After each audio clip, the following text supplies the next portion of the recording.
Hi, I'm Bonan Yan. This video is to show the function verification of the new network controller delivered by EI Lab, Duke University. Because matrix multiplication is the core function of neural network ASICs, in this video, I will show the testing results of our chip. Our test bench includes the evaluation board, a digital multimeter to test the voltages and the frequencies, an oscilloscope to show the waveform of counter output, and voltage sources that provide power supply and the reference voltages. The 0.2 volt displayed by one of the voltage sources is the input voltage. Also, for convenience, I use FPGA development board to generate the inputs of the decoders. This video targets at the verification of the controller only. Therefore, all of the memorizers are represented by the fixed discrete resistors. In the first part of this video, I want to show the simplest case.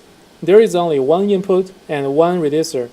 For the general case, if I don't give the time window for a counter to count, the counter is actually behaving like a frequency divider. Considering the bandwidth limitation of the oscilloscope and the multimeter, the frequency shown is output of the most significant bit of the counter.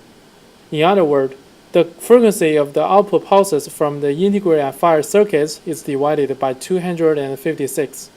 For example, I choose a standard discrete resistor with its resistance as 0.81 kilo ohms, and I gradually increase the input voltage in a linear step. The output frequency is also linearly increasing. This linearity between the inputs and outputs guarantees the accuracy results of the matrix multiplication.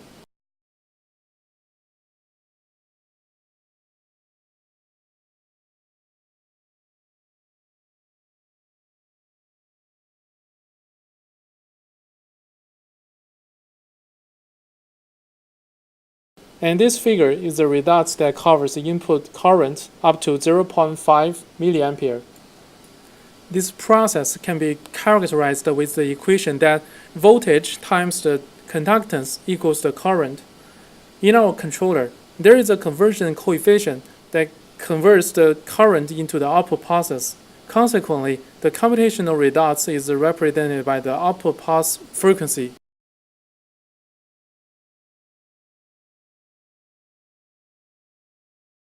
In the second part of this video, I'm going to demonstrate an example of dot product using our chip. The 4x1 conductance column vector is chosen as 0.455, 0.213, 0.179, and 0.1. The unit is millisiemens. We can test all the different binary input combinations. The voltage applied to the resistor is the input voltage minus the reference voltage 0.1 volt. Therefore, 0.5 volt is the logic 1 and 0.1 volt is logic 0.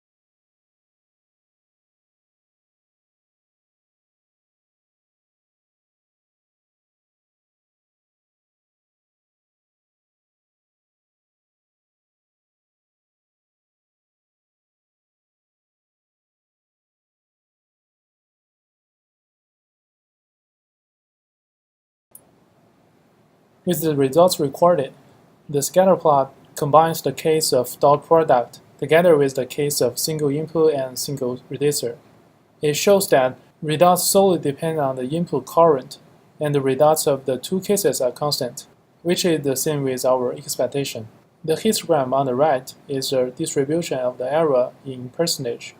The average error is 4.9%. Actually, the computational error includes the deviation of the input voltage, resistance value, and reading error. Therefore, our chip functions well and is prepared for neuromorphic computing. Dot product can be seen as the elementary operation of matrix multiplication. With dot product verified in this video, by doing multiple dot products simultaneously, matrix multiplication can be easily achieved. At last, I would like to express my gratitude and appreciation to Air Force Research Laboratory. Also, thanks so much for the support from our collaborators, Dr. Hao Jiang and his student Mr. Bai from San Francisco State University, and Dr. Jianhua Yang and Dr. Changfei Xia and their student Mr. Li from UMass.